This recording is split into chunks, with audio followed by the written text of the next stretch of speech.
can feel it. លោកលោកស្រីនិយាយយ៉ាងយើងឲ្យយើងថាចេះទៅកាន់ជាឋានៈវិជាកីឡាលំដាប់បដិសេធសុខភាពអូខេសួស្តីអ្នកទាំងអស់គ្នាអញ្ចឹងតទៅពីយើងបានហោះហើរមកកាន់ប្រទេសម៉ាឡេស៊ីយើងកន្លែងនេះដូចជាវាយ passport អីហើយអញ្ចឹងយើងមានយើងចូលមកក្រុមដើម្បីចាំឡានហើយពេលទៅហ្នឹងដូចជាមានខាងធัวផ្សេងទៅដែរដោយសារតែពួកខ្ញុំទៅហើយចាំហើយចូលឆ្នាំខ្មែរអញ្ចឹងមានអ្នកទៅកាន់ទៅលេងប្រទេសម៉ាឡេស៊ីសង្ឃខ្ញុំឈប់សូនៅក្រុងរៀងច្រើនទៅ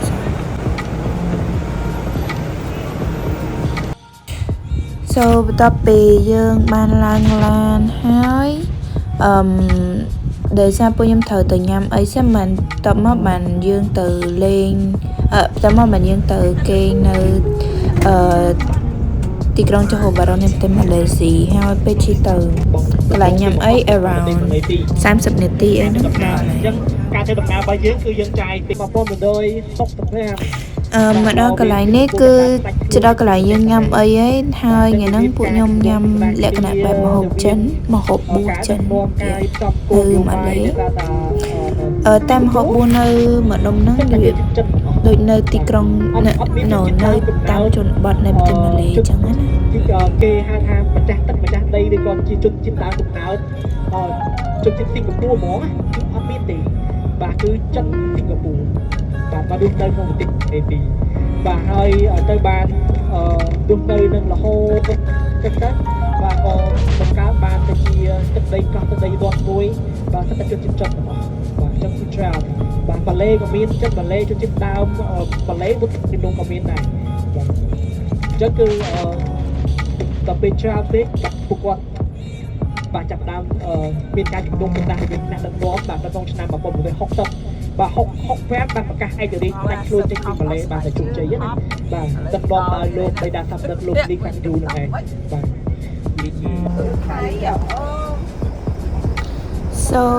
កន្លែងនេះបានមកដល់កន្លែងញ៉ាំអីហើយតែពីច្រើនឲ្យតដោយសារខ្ញុំធ្លាប់មើល vlog គេផ្សេងពីច្រើនឲ្យតតាមទូតគឺមកញ៉ាំនៅកន្លែងហ្នឹងហើយម្ហូបដែលទទួលយកបាន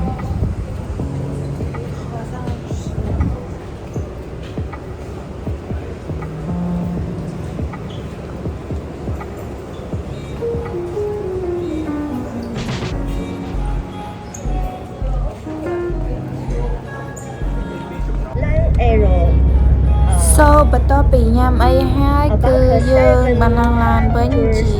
ធ្វើដំណើរទៅកាន់ប្រទេសធ្វើដំណើរទៅកាន់កន្លែងគេរបស់យើងវាយើងយកដែរអញ្ចឹងធ្វើដំណើររយៈពេលប្រហែលជាយើងយូរដែរដូច around 1ម៉ោងជាងទៅ2ម៉ោងអីហ្នឹងខ្ញុំអត់ច្បាស់ដែរដោយសារវីដេអូយើងយូរដែរ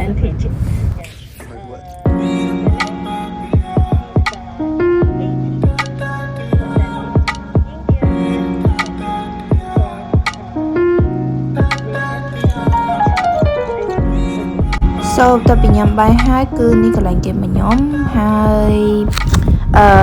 ដំណើរកំសាន្តថ្ងៃទី1ហ្នឹងគឺគ្រាន់តែយើងហោះទៅហ្នឹងគ្រាន់តែយើងទៅដំណើរទៅកាន់ប្រទេសម៉ាឡេស៊ីញ៉ាំអីទៅល្ងាចហើយយើងទៅគេហ្មងហើយស្អែកឡើងពួកខ្ញុំទៅដំណើរទៅកាន់ប្រទេសសិង្ហបុរីតាមរយៈឡានក្រុងនឹងទៅដែរហើយយើងធ្វើដំណើរពីប្រទេសម៉ាឡេស៊ីទៅកាន់ប្រទេសសិង្ហបុរីហ្នឹងយើងដោយសារពីម៉ាឡេទៅសិង្ហបុរីហ្នឹងមានស្ពានមួយជាប់ពីប្រទេសមួយទៅប្រទេសមួយចឹងយើងត្រូវឆ្លងកាត់ស្ពានហ្នឹងសិនដើម្បីទៅកាន់ប្រទេសសិង្ហបុរី